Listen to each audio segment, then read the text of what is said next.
روما اور اس کی ماں بڑی بھیانک سازش کرتی ہیں زارون کے خلاف۔ وہ زارون کو کڈنیپ کروا لیتی ہیں اور 10 کروڑ رقم تاوان مانگتی ہیں، جسے سن کر سائمہ کی حالت بری ہو جاتی ہے اور وہ علی حسن سے کہتی ہے اتنا بڑا اماؤنٹ آئے گا کہاں سے۔ ایان اور مسکان اپنی نئی زندگی میں پوری طرح مگن ہوتے ہیں۔ وہ اپنے گھر کو صاف ستھرا کر کے اسے رہنے کے قابل بناتے ہیں۔ تبھی ایان کو کال آتی ہے کہ اس کی ماں کی ڈیتھ ہو گئی ہے۔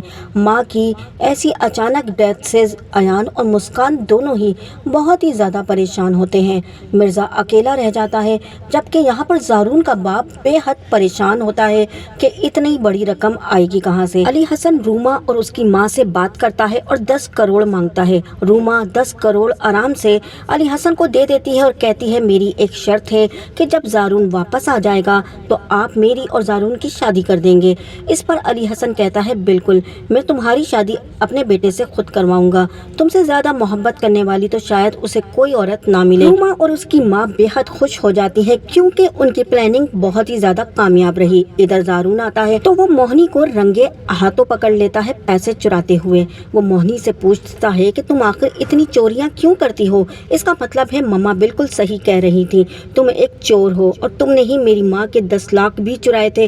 موہنی کہتی ہے زارون تمیز سے بات کرو، میں بیوی ہوں تمہاری۔ زارون کہتا ہے تم سے اچھی تو وہ روما تھی، اس نے مجھے چھڑوانے کے لیے پورا 10 کروڑ دیا ہے۔ تم نے کیا کیا میرے لیے؟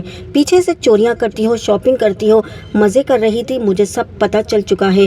ادھر آتے ہی زارون موہنی کی طبیعت صاف کر دیتا ہے۔ موہنی کہتی ہے اگر تم میرے نام اپنی آدھی جائیداد نہیں کرو گے تو میں تم سے طلاق لے لوں گی۔ ادھر سائمہ کہتی ہے بیٹا اس کو طلاق دے کر فارغ کر، جس دن سے اس گھر میں آئی ہے سوائے تباہی کے اور کچھ نہیں۔ زارون کہتا ہے میں روما سے شادی کر رہا ہوں، اگر تم اسے قبول کرتی ہو شرافت سے تو تمہارا گھر بھی بسا رہے گا، ورنہ میں تمہیں طلاق دے کر فارغ کر دیتا ہوں۔ میرے والدین کا پریشر ہے، تم جیسی لڑکی کو وہ اس گھر میں دیکھنا بھی نہیں چاہتے۔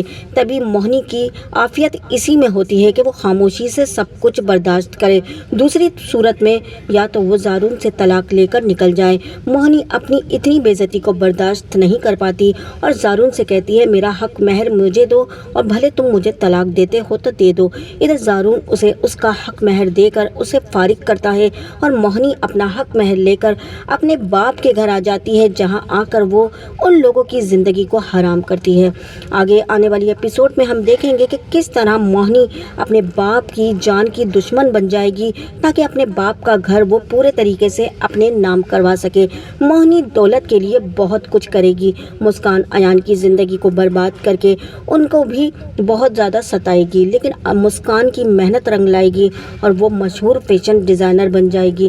ایان اور مسکان کی زندگی اچھی ہو جائے گی، لیکن موہنی کہیں کی بھی نہیں رہے گی۔